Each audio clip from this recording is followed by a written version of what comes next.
Sa voisine a violemment renversé sa poubelle. Elle a entendu du bruit et est sortie. Leur voisine, Karen, était déjà rentrée en courant chez elle. Elle a pensé que c'était un chien errant et s'est dit qu'elle n'avait tout simplement pas de chance. C'est alors que la fille de Karen est venue l'aider. C'était une jeune fille très gentille et douce. Elle a discuté avec elle de l'école, puis lui a confié un secret. Elle lui a dit qu'elle avait un petit ami. Elle a trouvé cela un peu surprenant. Puis, la jeune fille a dit que ce garçon était noir, alors elle n'osait jamais le dire à sa mère. Karen détestait les noirs. Elle la détestait même, elle, sa propre voisine. Soudain, tout ce que Karen avait fait avant prenait un sens. Quelques jours plus tôt, Karen s'était soudainement montrée amicale. Elle avait dit vouloir venir à sa pendaison de crémaillère. Honnêtement, elle avait trouvé cela intrusif. Elle n'avait invité que sa famille et ses amis proches, et elle se connaissait à peine. Mais Karen avait insisté, disant qu'elle voulait renforcer leurs liens. Elle avait donc accepté à contre-cœur. Le jour de la fête, pendant qu'elle s'occupait de ses invités, Karen avait commencé à se disputer avec ses amis. Il s'avérait que l'homme noir qu'elle avait expulsé du restaurant était là ce soir-là. C'était un ami de Malik. Il a demandé à Karen de s'excuser, mais elle est restée arrogante et condescendante. Elle a même dit que nous devrions retourner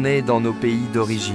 La plupart des invités étaient noirs. Karen avait réussi à offenser tout le monde. Elle lui a immédiatement demandé de quitter sa maison. Elle était venue uniquement pour l'humilier. Malik était furieux. Il s'est violemment disputé avec elle, exigeant de savoir pourquoi elle avait invité Karen et l'avait laissé gâcher leur pendaison de crémaillère. Elle n'avait aucune défense. Le lendemain, Karen a complètement arrêté de faire semblant. Elle l'a ouvertement insulté. Karen a commencé à interroger de jeunes garçons qui passaient par là, leur demandant s'ils habitaient le quartier et exigeant de voir leurs papiers d'identité. Les garçons ont refusé. Karen s'est emportée et a appelé son frère, qui est officier de police. Elle a prétendu que les garçons essayaient de l'attaquer. L'un des garçons a immédiatement commencé à filmer, mais ça n'a pas aidé. Ils ont tous été arrêtés quand même. Elle rentrait justement chez elle à ce moment-là et a filmé la police qui usait d'une force excessive. Il n'y avait rien d'autre qu'elle puisse faire. Cette nuit-là, elle s'est sentie vaincue. Elle a dit à Malik qu'elle voulait vendre la maison. Vivre à côté de Karen la mettait profondément mal à l'aise,